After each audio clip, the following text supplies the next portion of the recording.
Assalamualaikum warahmatullahi wabarakatuh. Sekarang kita masuki yaitu KD 7 tentang wawasan Nusantara. Wawasan Nusantara itu apa? Cara pandang kita terhadap apa? Terhadap bangsa Indonesia. Bagaimana kita memandang dari Sabang sampai Merauke. Berapa provinsi Indonesia? 34. Ya, 34. Kalimantan Utara itu provinsi termuda. Walaupun termuda, mereka itu juga memiliki kekayaan dan sumber daya manusianya yang luar biasa. Sumber daya alamnya juga luar biasa ya. Jadi artinya di sini kita memandang tentang segala kekayaan. Kita pandang itu dari mana saja, dari ideologi, politik, sosial, budaya, pertahanan, keamanan, atau yang disingkat menjadi IPOLIK tersebut tahankam. Ideologi kita adalah ideologi Pancasila. Ide, gagasan kita mau dibawa kemana nih Indonesia? Ya, kita seperti akan hancur. Tapi kalau kita menyatakan diri, kita tetap berpancasila, kita tetap berbineka tunggal ika, ya, bineka tunggal ika berbeda-beda, kita tetap satu. Ada perbedaan pendapat misalnya di musyawarah mufakat kemarin di sidang itu memang ada kita kalau kita melihat, tapi kita sebagai warga negara yang baik bagaimana memunculkannya. Demo itu apakah diperbolehkan? Boleh, ada undang-undangnya yang mengatur tentang demo, tapi kita harus berizin dan jangan sampai kita merusak segala sesuatunya. Kenapa? Kalau kita merusak berarti kita kan berurusan uang negara lagi. Kemudian jangan sampai kita mengadakan penghinaan terhadap mahasiswa maupun terhadap penjaga keamanannya Polri. Kasihan mereka. Jadi kalau kita mengeluarkan pendapat, usahakan jangan sampai berbentrok. Ideologi, ide kita boleh mengidekan, mengeluarkan ide kita. Boleh, silahkan. Ideologi kita adalah ideologi Pancasila, 5 sila, berketuhanan. Ya. Saling menghargai, bertoleransi, tidak boleh menghina agama orang lain, tidak boleh menyebarkan agama kepada orang yang sudah beragama. Kemanusiaan yang adil dan beradablah terhadap orang lain, maka orang lain pun pasti akan beradab dengan kita. Yang pertama sekali kita menghargai diri kita sendiri dahulu. Di mana ini? Ya. Kalau saya ngambil lokasinya di mana? Pada hari ini di Gelanggang. Coba perhatikan. Ya. Nah di sini. Jadi wajar pakaian saya seperti ini. Ya, kemudian yang ketiga, persatuan Indonesia. Ide Pancasila itu adalah persatuan. Bersatu kita teguh, bercerai kita runtuh. Apabila kita divide and impera seperti zaman Belanda kemarin datang membawa segala misinya untuk mengadu domba, Indonesia cepat diadu domba lewat sara, suku, agama, ras, antar golongan. Apalagi kalau dimasuki masalah suku. Seperti di Sampit kemarin antara Dayak dan Madura, cepat sekali. Kita tidak tahu apakah benar apakah salah info tersebut. Bineka Tunggal Ika tadinya kan yang Pancasila maksud saya, itu yang ketiga adalah sila persatuan Indonesia. Ide bersatu kita teguh, bercerai kita runtuh. Ingatkan, bagaimanapun kuatnya sebuah negara menyerang negara yang lain, kalau mereka bersatu, yang menyerang itu pasti kalah, pasti KO. Sama dengan Indonesia, kita banyak suku, ya, banyak suku. Kemudian banyak penduduknya, berapa juta kita. Kalau kita bersatu, maka orang tidak bisa menjajah kita dalam segala bidang. Kalau sekarang ini mungkin kita masih ada penjajahan misalnya di bidang ekonomi, mungkin ya. Nah, kemudian sila keempat itu adalah kita berdemokrasi. Bagaimana mengeluarkan pendapat kita?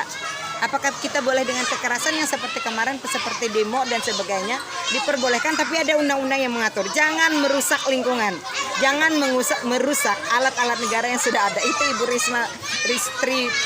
Risma ya, ngamuk luar biasa. Kenapa? Karena taman kota yang dibangun mereka luar biasa dengan dana luar biasa, itu hancur total.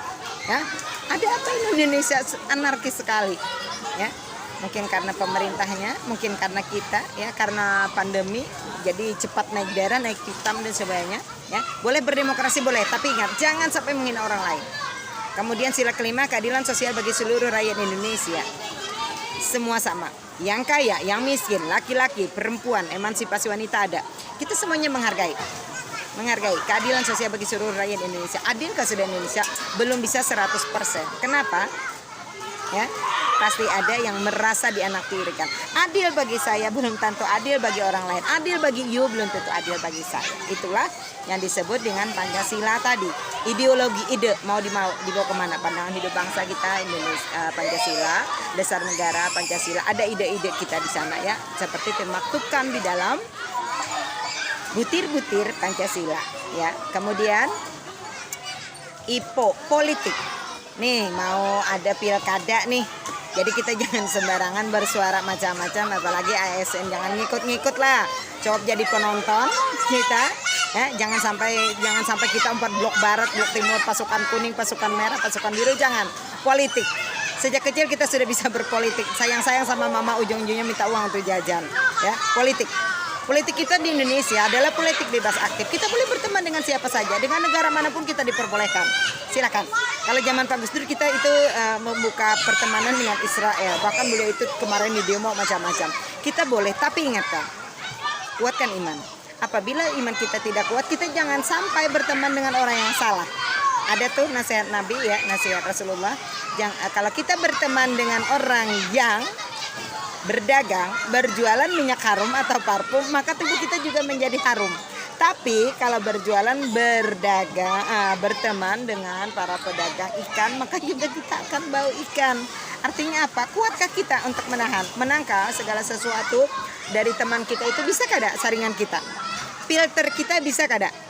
Ya, kita boleh aja bebas saja berteman dengan siapa saja. Kalau Mama Nurani banyak nih temannya, ada preman macam-macam dan sebagainya. Tapi saya tahu, saya seorang pegawai negeri, saya seorang guru, apalagi saya adalah guru PPKN, guru Pancasila.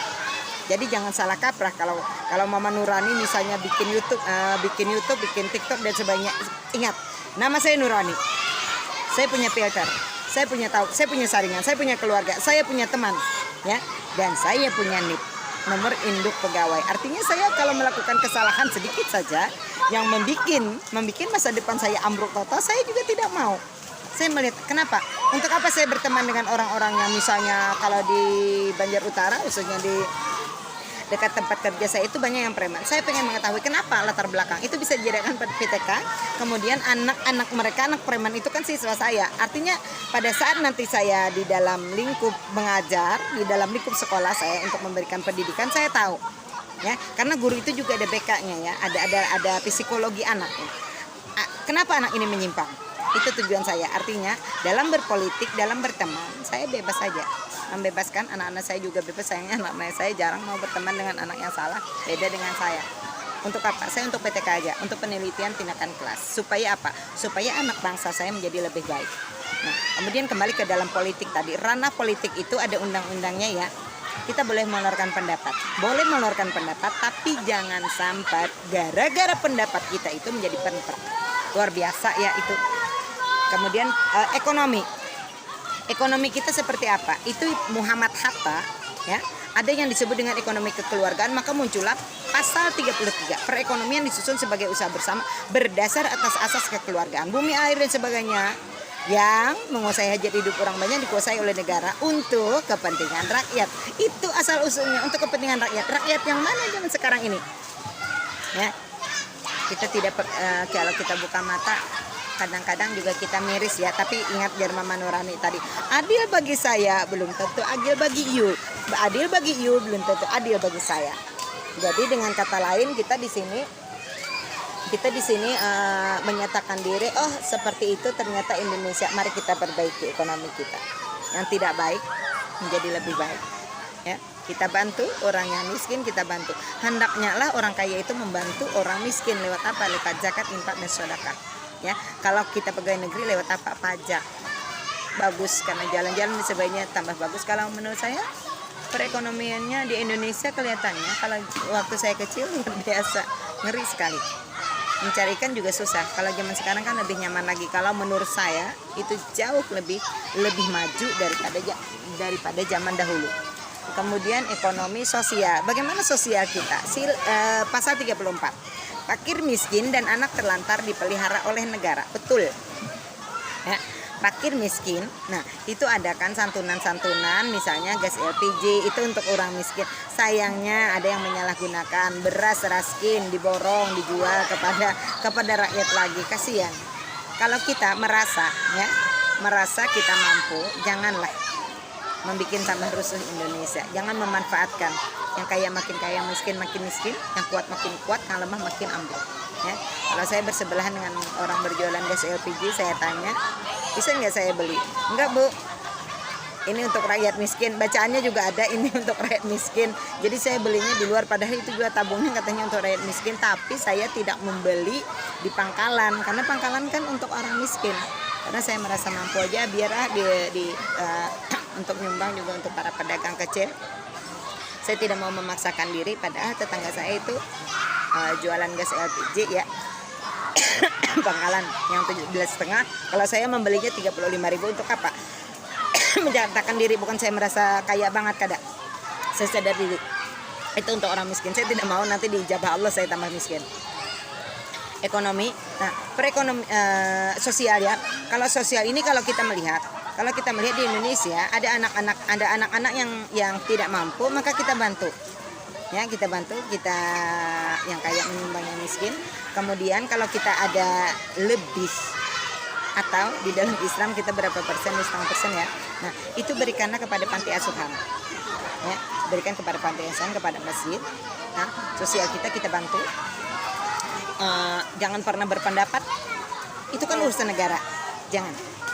Tanya pada diri kita, apa yang kita berikan kepada negara? Paham? Oke. Ekonomi, sosial, pertahanan dan keamanan. Pertahanan dan keamanan kita itu ada pasalnya juga, pasal 30. Ya. Setiap warga negara berhak ikut pertahanan dan keamanan nasional ya, diatur dengan undang-undang. Apabila kita dalam keadaan darurat, kita itu nanti wajib militer, kita wajib ikut serta. Pertahanan keamanan dari Sabang sampai Merauke ini luar biasa. Kita sangat rentan kemasukan. Kenapa? Karena kita terdiri dari kepulauan, bukan benua, kepulauan. Kepulauan itu kita banyak, ribuan pulau-pulau kita, bahkan banyak yang dicaplok oleh orang luar negeri. Kenapa? Kita tidak menjaga, ya, tidak bisa menjaga. Bukan tidak dijaga, tidak bisa menjaga total, tidak bisa menjaga maksimal. Karena pulau-pulau kecil itu kadang-kadang tidak terdeteksi. Di satelit ada, tapi pada saat kita melihat sendiri tidak ada, ya. Misalnya tentang dahulu kita pernah konflik dengan Malaysia tentang Sipadan. Nah, Pulau Sipadan. Nah, itu kenapa? Karena itu berbatasan banget. Diukur dari garis pantai ini milik si A, milik si B, padahal itu milik kita. Ya. Dan batas negara itu kadang-kadang kita meremehkan. Batas negara itu kan ada yang dari alam, ada yang dari buatan. Kalau dari alam itu pegunungan, sungai, danau. Sedangkan dari buatan itu bisa berbentuk tonggak dan sebagainya. Sayangnya di sini kita tidak bisa menjaga, ya. Kadang-kadang tonggaknya itu kecil, bisa digeser. Beda dengan negara Cina. Kalau negara Cina mereka itu membuat tembok. Bahkan kalau di Berlin dulu ada Berlin Barat, Berlin Timur untuk memisahkan. Kalau kita kada, ya. Nah, tidak dijaga juga secara maksimal. Akhirnya apa? Itu bisa diambil alih oleh negara tetangga yang setanah. Misalnya kita kan setanah dengan Malaysia, makanya perbatasan itu perlu dijaga total. Apalagi kalau mendekati pemilu sekarang ini, pertahanan dan keamanan kita wajib memaksimalkan. Kadang-kadang orang luar itu bisa mengadu domba untuk kepentingan, biasanya untuk kepentingan ekonomi. Kita mudah dipengaruhi. Makanya Jer Mama Nurani tadi, kuatkan iman kita tentang Ipolisosbud Hankam tadi kita jaga. Ideologi Pancasila kita jaga, jangan sampai dirubah. Jangan sampai isu-isu murahan ya, isu-isu murahan itu mau mengganti lalu kita langsung menerimanya. Oh betul ini Pancasila mau dirubah, tidak semudah membalik telapak tangan. Ya, ideologi tentang politik kita politik bebas aktif, silakan saja berteman dengan siapa saja, dengan negara manapun kita boleh, tapi ingat tadi ya, kuatkan pertahanan kita. Kita jangan sampai terpengaruh oleh negara tetangga. Kadang-kadang kita melihat negara tetangga lebih maju lalu kita ikut-ikutan seperti itu. Ya, jangan sampai. Ingatkan, politik itu bisa mengadu domba. Apalagi zaman pilkada, Mama Nurani tekankan sekali lagi. Ya, kita dalam berpolitik kita pilih dulu pimpinan kita itu akan menjerumuskan, akan menghancurkan bangsa Indonesia, tidak. Kalau akan menghancurkan, jangan sampai dihasutkan dengan hanya amplop murahan. Berapa sih? Misalnya saja 1 juta. 1 juta 365 kali 5 berapa?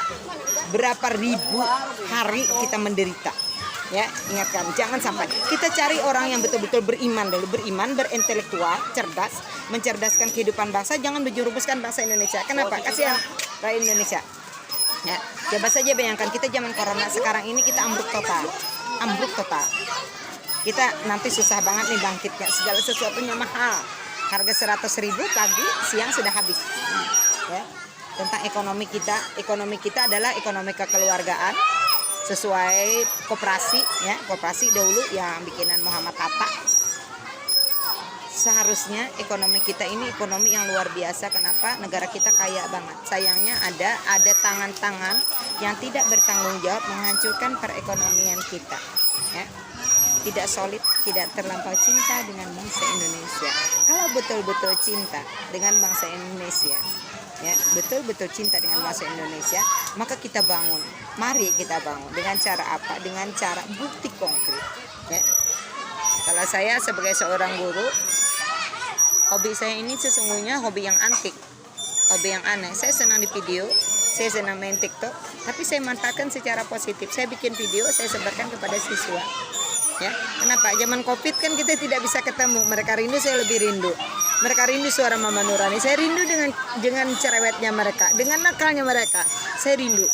Ya, sosial, budaya. Budaya termasuk adalah tentang pendidikan. Di sana masuk pendidikan. Budaya yang baik kita kembangkan, budaya yang tidak baik kita buang. Kita buang. Ya, banyak budaya yang baik itu. Banyak sekali. Kalau mereka senang, kita lihat, oh ini bagus, kita bantu mereka, kita kelola mereka, akhirnya bisa yang kemasukan ke dalam pasal 31 mencerdaskan kehidupan bangsa. Ya, setiap warga negara berhak mendapatkan pendidikan. Pendidikan lewat apa? Lewat apa aja, lewat alam, lewat apa-apa. Pada saat ini juga kita mendapatkan pendidikan. Saya melihat, oh mereka itu ada pendidikan. Pendidikan apa? Ini untuk olahraga, menguatkan, sehat, berarti nanti pertahanan. Di dalam jiwa yang sehat, di dalam tubuh yang sehat terdapat jiwa yang kuat dan hantaman badai dan sebagainya. Jadi jangan pernah takut, dimanapun kita berada kita bisa saja belajar. Kita lihat, kita pandang, kita manfaatkan situasi dan kondisi. Saya selalu memanfaatkan.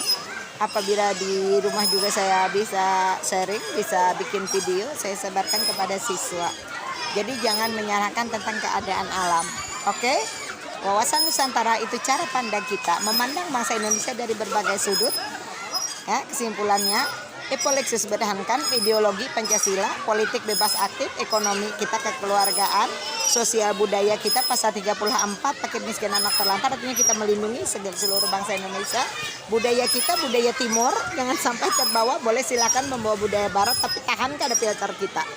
Ya, pertahanan keamanan itu seluruh Indonesia wajib mempertahankan bangsa Indonesia. Oke, demikian tentang wawasan Nusantara. Tugas, carilah contoh konkret. Ipolexis bertahankan, sebutkan satu-satu, kirim lewat WA Mama Nurani atau lewat pijar. Oke? Ya, salam Semapan Jaya, maju bersama. Saya datang, saya perang, saya menang. Oke? Ya. Assalamualaikum warahmatullahi wabarakatuh.